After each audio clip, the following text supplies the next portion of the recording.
అక్షయ్ అయితే ఆరాధ్యని ఇంటికి తీసుకురాగానే ఇక భానుమతి, శ్రీకర్ అయితే ఇక అక్షయ్‌ని అయితే ముద్దాడతారనమాట.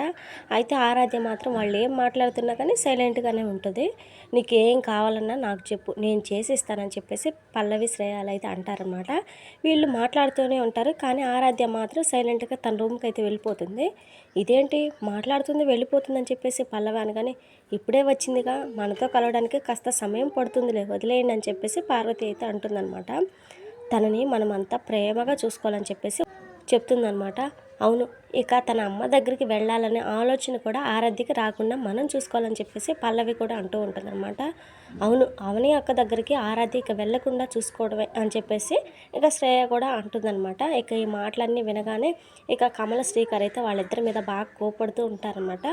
ప్రేమగా చూసుకోమంటే అమ్మ ప్రేమను దూరం చేయాలని కాదు, ఇలాంటి ఉచిత సలహాలు మీరే ఇవ్వక్కర్లేదని చెప్పేసి ఇక పల్లవి, శ్రేయాలకైతే బాగా అక్షింతలు అయితే వేస్తారనమాట. ఇదంతా పైనుంచి ఆరాధ్య అయితే చూస్తుంది. ఇక తర్వాత రూమ్లోకి వెళ్ళి ఒంటరిగా కూర్చొని ఆలోచిస్తూ ఉంటుందన్నమాట. ఇంతలో కమల అయితే వస్తాడు. ఏహే ఏంటి బంగారం సైలెంట్గా అన్నావు, ఏమైనా కావాలా నీకు? అయినా నీకు అన్ని ప్రైజ్లు వచ్చినందుకు నీకు పెద్ద గిఫ్ట్ ఇస్తాలని చెప్పేసి అంటాడు. కానీ ఆరాధ్య మాత్రం ఏం మాట్లాడకుండా సైలెంట్గా ఉంటుంది. ఏంటమ్మా అలా ఉన్నావు, ఏమైంది అని చెప్పేసి అడుగుతాడనమాట. నాకు అమ్మ నాన్న కలిసి ఉండాలని ఉంది బాబాయ్, అందుకే నేను ఇక్కడికి వచ్చాను. కానీ అందుకోసం ఏం చేయాలో నాకు తెలియడం లేదని చెప్పేసి అంటూ ఉంటుందన్నమాట. అయినా వాళ్ళని కలపటం పెద్దవాడిని నా వల్లే కావడం లేదు, నువ్వు ఎలా చేస్తావు బంగారు అని చెప్పేసి కమల అయితే అంటాడు. అలా అని ఏం చేయకుండా ఎలా ఉంటాం బాబాయ్, నాకు అసలు ఇంట్లో ఉండాలనే లేదు, నువ్వు ఏమైనా ప్లాన్ చెప్పు, అమ్మ దగ్గరికి నాన్న నన్ను తీసుకెళ్ళాలని చెప్పేసి ఆరాధ్య అయితే అంటదనమాట. ఇక కాసేపు ఆలోచించి, సరే ఓ నాటకం ఆడతాం, నీకు ఇప్పుడు జ్వరం వస్తుందనమాట, అమ్మ అమ్మ అంటూ కలవరించు, నేను ఇంట్లో వాళ్ళందరినీ తీసుకొస్తా, అప్పుడు మీ నాన్న నేను అమ్మ దగ్గరికి తీసుకెళ్తాడని చెప్పేసి ప్లాన్ అయితే చెప్తాడనమాట కమలో. అయినా ఇప్పటికిప్పుడు జ్వరం ఎలా వస్తుంది బాబాయ్ అని చెప్పేసి అడగగానే, చంకలో ఉల్లిపాయలు పెట్టుకోవడమే అని చెప్పేసి సలహా అయితే ఇస్తాడు. ఇక తర్వాత అందరినీ భోజనానికి పిలవండి అని చెప్పేసి శ్రేయ పల్లవికి చెప్తూ ఉంటుందన్నమాట పార్వతి. ఇంతలో కమల అయితే మెట్ల మీద నుంచి పరిగెత్తుకొని వస్తాడనమాట. అమ్మ అమ్మ పైన గదిలో ఆరాధ్య ఉందని చెప్పేసి అరుస్తూ ఉంటాడనమాట. ఆరాధ్య పైన ఉందని మా అందరికీ తెలుసుగా బావా, దీనికి ఎందుకు అరుస్తావు అని చెప్పేసి పల్లవి అయితే అంటుంది. అది కాదు, ఆరాధ్యకి జ్వరం వచ్చిందమ్మా, నలుగురికి రావాల్సిన జ్వరం ఆరాధ్యకి ఒక్కదానికే వచ్చింది, ఒళ్ళు కాలిపోతుంది, వచ్చి చూడండి అని చెప్పేసి కమల అయితే అంటాడనమాట. ఇక అందరు కంగారు పడి రూమ్కి అయితే వెళ్తారు. ఇక అందరూ దగ్గరికి రాగానే ఆరాధ్య అయితే డ్రామా అయితే స్టార్ట్ చేస్తారనమాట. ఏమైందమ్మా ఆరాధ్య అని చెప్పేసి పార్వతి అయితే దగ్గరకు తీసుకోగానే అమ్మ అమ్మ అని చెప్పేసి కలవరిస్తూ ఉంటుందన్నమాట. అయ్యో ఒళ్ళు కాలిపోతుంది, వెంటనే డాక్టర్ దగ్గరకు తీసుకెళ్ళరా అక్షయ్ అని చెప్పేసి పార్వతి అయితే అంటదనమాట. కానీ ఆరాధ్య మాత్రం వద్దు, నాకు మా అమ్మ కావాలి, నన్ను అమ్మ దగ్గరకు తీసుకెళ్ళండి అని చెప్పేసి అంటూ ఉంటుందన్నమాట. ఇక ఇది వినగానే పల్లవి, శ్రేయాలు అయితే పిల్లలు అన్నాక అమ్మ అని కలవరించడం కామన్, అయినా ఆరాధ్య వచ్చి ఒక్కరోజే కదా అయ్యింది అని చెప్పేసి అంటూ ఉంటుందన్నమాట. ఇక ఆరాధ్య ఎంతకీ మాట వినకపోయేసరికి అక్షయ్ ఇంకా ఏం చేయాలో అర్థం కాదనమాట. ఇక కమల అయితే అక్షయ్తో, అన్నయ్య పాపం ఆరాధ్యకి జ్వరంగా ఉంది, వెంటనే వదినకి కాల్ చేసి రమ్మని చెప్పేసి అంటాడనమాట. ఇక ఇది వినగానే పల్లవి, శ్రేయాలు అయితే అబ్బే ఎందుకు అలా చేయడం, ఒకసారి ఇలాగే పాపకు బాగాలేదని అవని నర్సు వేషం వేసుకొచ్చింది, ఇప్పుడు కూడా అలానే ఏదో ఒక వేషం వేసుకొని ఇంటికి వచ్చినా వస్తుంది, దానికంటే మీరే తీసుకెళ్ళడం మంచిదని చెప్పేసి సలహా అయితే ఇస్తారనమాట. ఇక ఆరాధ్యని ఎత్తుకొని అవని దగ్గర దింపేసి వస్తానని చెప్పేసి అక్షయ్ అయితే బయలుదేరతాడు. ఇక ఆరాధ్యను తీసుకొని అవని ఇంటికి వచ్చేసి ఇక అవనిని పిలవడం ఇష్టం లేక ప్రణతి ప్రణతి అని చెప్పేసి అరుస్తాడనమాట. ఇక ప్రణతి అయితే నాన్న వదిన అన్నయ్య వచ్చారు రండి అని చెప్పేసి అందరిని పిలుస్తూ ఉంటుంది అనమాట. ఆరాధ్యకి జ్వరం వచ్చింది అందుకే తీసుకొని వచ్చారని చెప్పేసి అంటాడు. అదేంటండి ఉదయం బాగానే ఉంది కదా, ఇంతలో జ్వరం ఏంటి అని చెప్పేసి అవని అయితే అంటుంది. జ్వరం ఏమైనా చెప్పు వస్తుందా అని చెప్పేసి అక్షయ్ అయితే అంటాడు. ఇక ఆరాధ్యను లోపలికి తీసుకెళ్ళిపోతూ ఉంటుంది అనమాట అవని. నాన్న నువ్వు కూడా నాతో ఉండని చెప్పేసి ఆరాధ్య అయితే అంటూ ఉంటుంది అనమాట.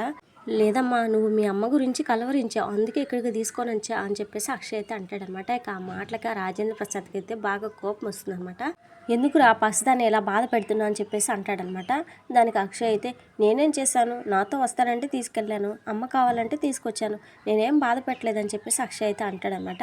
ఇక ఆరాధ్య వాళ్ళ అమ్మ దగ్గర ఉంటే నీ కోసం కలవరిస్తుంది, నీతో ఉంటే వాళ్ళ అమ్మని కలవరిస్తుంది, ఇద్దరు కలిసి ఉంటే అసలు ఈ సమస్య వచ్చి ఉండేది కాదుగా, ఎందుకురా ఇలా దాన్ని బాధ పెడతారు, పసిదాని కోసమైనా మీరిద్దరు కలిసి ఉండొచ్చు కదా, అయినా తెలియని వాళ్ళకి చెప్పొచ్చు కానీ అన్నీ తెలిసిన ఇలాంటి మూర్ఖుడికి ఏం చెప్పలేనురా అని చెప్పేసి ఇదంతా మా కర్మ అని చెప్పేసి రాజేంద్ర ప్రసాద్ తిట్టుకుంటూ ఉంటాడన్నమాట. ఇక అందరూ లోపలికి వెళ్ళిపోగానే అక్షయ్ మాత్రం అలానే నుంచుంటాడు. ఆరాధ్యకు బాలేదు కదా అక్షయ్, నువ్వు కాసేపు ఉండు, మళ్ళీ నిన్ను కలవరిస్తుంది అని చెప్పేసి స్వరాజ్యం అయితే చెప్తూ ఉంటుందన్నమాట. ఇక దయాకర్ కూడా అదే మాట చెప్తాడు. మీ పంతాల కోసం ఆ పసిపాపను ఇబ్బంది పెట్టడం కరెక్ట్ కాదు అక్షయ్, ఒకసారి ఆలోచించు, కాసేపు ఇక్కడే ఉండని చెప్పేసి అంటాడనమాట. కానీ అక్షయ్ మాత్రం ఒప్పుకోడు. ఈ విషయంలో దయచేసి మీరు నాకు సలహాలు ఇవ్వద్దు అని చెప్పేసి వాళ్ళ ముఖం మీద చెప్పేస్తాడనమాట. ఇక వెంటనే నేను వెళ్ళాలని చెప్పేసి బయటకైతే వచ్చేస్తాడు. ఇక ఆరాధ్య నుదుటి మీద తడిగుడ్డ వేసి పక్కన కూర్చుంటుంది అనమాట అవని. అయితే ఆరాధ్య మాత్రం ఇదేం వద్దమ్మా, నాకు జ్వరం లేదని చెప్పేసి అంటూ ఉంటుంది అనమాట. జ్వరం లేదంటా వెండమ్మా, ఒళ్ళు కాలిపోతుంటే ఉండు, భరత్తో చెప్పి డాక్టర్ని పిలిపిస్తా అని చెప్పేసి అంటూ ఉంటుంది అనమాట. అయ్యో నాకు జ్వరం ఏం లేదమ్మా, ఇదంతా ఉత్తిత్తి జ్వరమే అని చెప్పేసి ఆరాధ్య అయితే అంటూ ఉంటుంది అనమాట. ఇక అవనికి అర్థం కాక అయోమయంగా చూస్తూ ఉంటుంది. నాన్నని నీ దగ్గరికి తీసుకురావాలని నేను కమల బాబాయ్ కలిసి ఆడిన నాటకం ఇది అని చెప్పేసి మొత్తం చెప్తుంది అనమాట అవనే. కానీ ఇదంతా కిటికీలోంచి అక్షయ్ అయితే వినేస్తాడనమాట. ఇంకా ఇది విని అయ్యో మీ నాన్న ఎంత కంగారు పడ్డారు, ఇప్పుడే ఈ విషయం చెప్తాగు అని చెప్పేసి అవని అయితే బయటకు వస్తుంది. కానీ అప్పటికే అక్షయ్ అయితే కోపంగా అక్కడ నుంచి వెళ్ళిపోతాడు. ఇక తర్వాత సీన్లో పల్లవి అయితే పార్వతి దగ్గరికి వచ్చేసి, అత్తయ్య మన గెస్ట్ హౌస్ క్లీన్ చేసి చాలా రోజులు అయిపోయింది కదా, అందుకే 4 పని వాళ్ళని పెట్టి అంతా క్లీన్ చేయించా. ఇల్లు క్లీన్గా లేకపోతే నల్లు బొద్దింకలు చేరుతాయి, వాటి కోసం బలులు ఎలుకలు వస్తాయి, అందుకే మొత్తం క్లీన్ చేయించా. అలాగే కట్టెన్లో దుప్పట్లు అన్నీ చేంజ్ చేయించా అని చెప్పేసి చెప్తూ ఉంటుంది అనమాట. ఇంకా అది వినగానే ఇంట్లో ఇన్ని సమస్యలు ఉన్నా ఇల్లు క్లీన్ చేయించాలని నీకు అనిపించింది చూడు, చాలా మంచి విషయం పల్లవి, ఇంటి పెత్తనం నీకు అప్పగించడం చాలా మంచిదని చెప్పేసి పార్వతి అయితే మెచ్చుకుంటూ ఉంటుంది అనమాట పల్లవిని.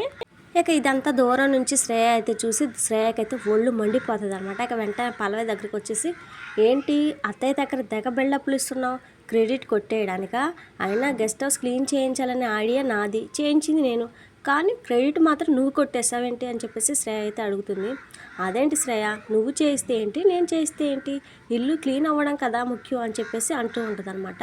అది నిజమే, కానీ నా క్రెడిట్ నీ ఖాతాలో వేసుకోవడం బాగాలేదు, నా మీద ఎక్కేయాలని నన్ను తొక్కేయాలని చూస్తే ఊరుకునేది లేదని చెప్పేసి శ్రేయ అయితే వార్నింగ్ అయితే ఇస్తుంది అనమాట పల్లవికి.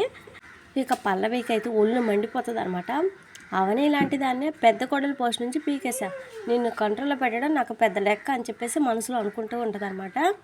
ఇక మన అక్షయ్ ఏమో కోపంగా ఇంటికైతే వస్తాడనమాట నిజం తెలిసి. కానీ కమల మాత్రం హాయిగా పాటలు వింటే ఎంజాయ్ చేస్తూ ఉంటాడు.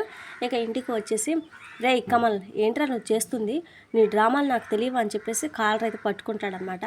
ఏంటన్నయ్య ఏమైంది అని చెప్పేసి కమల్ అడిగితే, నాకు తెలుసురా నువ్వేం చేసావు అని చెప్పేసి చెంప మీద అయితే ఒక్కటిస్తాడు. ఇక అది చూసి పార్వతి అందరూ ఒకసారికి షాక్ అయిపోతారనమాట.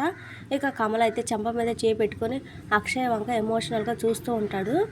ఇక అప్కమింగ్ ఎపిసోడ్లో అయితే అవని అయితే అక్షయ్ ఆఫీస్లో ఫ్లవర్స్ అయితే డెకరేషన్ చేస్తూ ఉంటుంది అనమాట. ఇక అక్షయ్ అయితే ఇక నుంచి నువ్వు ఈ ఆఫీస్కి రావాల్సిన అవసరం లేదని చెప్పేసి అంటూ ఉంటాడనమాట.